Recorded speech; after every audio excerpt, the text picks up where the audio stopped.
Pemirsa PT Freeport McMoran maksud kami akan untuk melakukan menggugat pemerintah Indonesia ke Badan Arbitrase Internasional. Ya, hal ini terkait peraturan pemerintah yang mengharuskan perusahaan kontrak karya itu berubah menjadi perusahaan pertambangan dengan izin usaha khusus atau IUPK.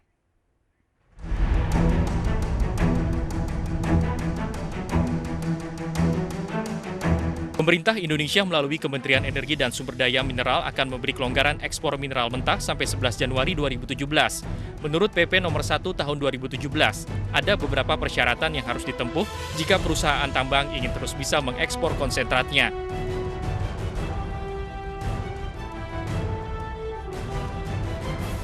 Pertama, perusahaan tambang yang memiliki kontrak karya harus mengubah izinnya menjadi IUPK atau izin usaha pertambangan khusus. Kedua, perusahaan tambang yang memiliki IUPK wajib membangun smelter dalam waktu 5 tahun. Dan terakhir, perusahaan tambang juga wajib melakukan divertasi saham hingga 51% secara bertahap dalam waktu 10 tahun.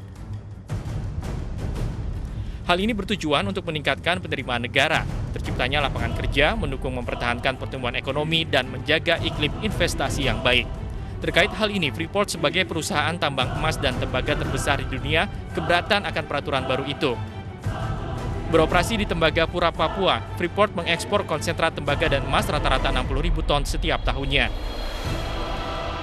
January 17th, 2017, PT5 submitted to the Ministry of Energy and Mineral Resources a notification describing breaches and violations of the contract by the government. PTFI expressed a sincere hope that this impeding dispute with the government can be resolved between the parties, but PTFI reserved all of its rights pursuant to the contract against the government, including the right to commence arbitration to enforce all provisions of the contract and to seek applicable damages. Because Freeport. Konflik antara pemerintah dan PT Freeport Indonesia belum menemukan titik temu. Dalam pernyataannya, PT Freeport telah mendiskusikan dengan pemerintah untuk memberikan jangka waktu selama 120 hari. Terkait peraturan ini, PT Freeport sudah tidak melakukan ekspor dari tahun 2012. Sementara itu, pemerintah ingin status operasi Freeport menjadi IUPK agar memperoleh izin ekspor. Sementara itu, karena Freeport tidak dapat melakukan ekspor tanpa mengakhiri kontrak karya, maka dapat dipastikan adanya pihak yang dirugikan. Mereka adalah pemangku kepentingan serta para pekerja kontraktor yang kehilangan pekerjaan. Without forfeiting its contract, there will be severe unfavorable consequences to all stakeholders, including the suspension of capital investments, a significant reduction in domestic purchases of goods and services, and job losses for contracts and workers, as we are forced to adjust our business costs to match the constrained revenues from production. This is an unfortunate and concerning situation. Meski pemerintah telah memberikan referensi ekspor konsentrat, pihak Freeport belum puas akan hal itu. Freeport akan mengadukan soal kontrak kepada Mahkamah Arbitrase Nasional jika tidak mencapai kesepakatan pada 120 hari mendatang. Larangan pemerintah kepada pemegang kontrak karya untuk mengekspor konsentrat berdampak pada dirumahkannya sejumlah pekerja Freeport di Papua. Bahkan, gejolak yang terjadi di PT Freeport menyebabkan Presiden Direkturnya, Cepi Hakim, mengundurkan diri dari jabatannya beberapa waktu yang lalu. Sampai tidak mencapai titik temu, ya memang hak masing-masing untuk membawa ke badan arbitrase. Gitu.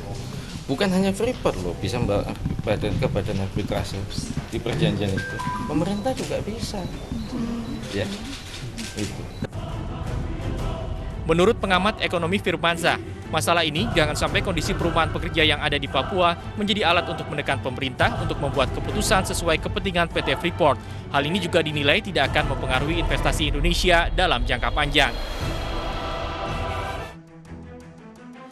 Appetite dunia internasional terhadap perekonomian kita kan juga cukup baik. Beberapa lembaga rating internasional juga sudah menaikkan rating kita.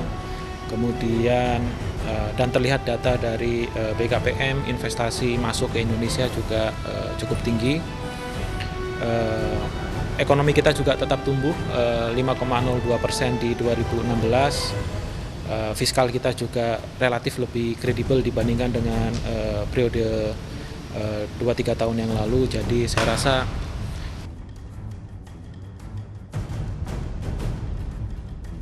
hilirisasi atau pembangunan smelter adalah syarat yang diwajibkan Undang-Undang Nomor 4 Tahun 2009 tentang minerba, dan pemerintah sudah memberi banyak waktu kepada PT Freeport untuk membangun smelter. Namun hingga kini belum ada langkah nyata dari Freeport. Bagaimanapun juga pemerintah harus mencari solusi atas gejolak PT Freeport agar tidak berkembang menjadi masalah yang merugikan Indonesia. Dari Jakarta, Tim Liputan MNC Media memberitakan.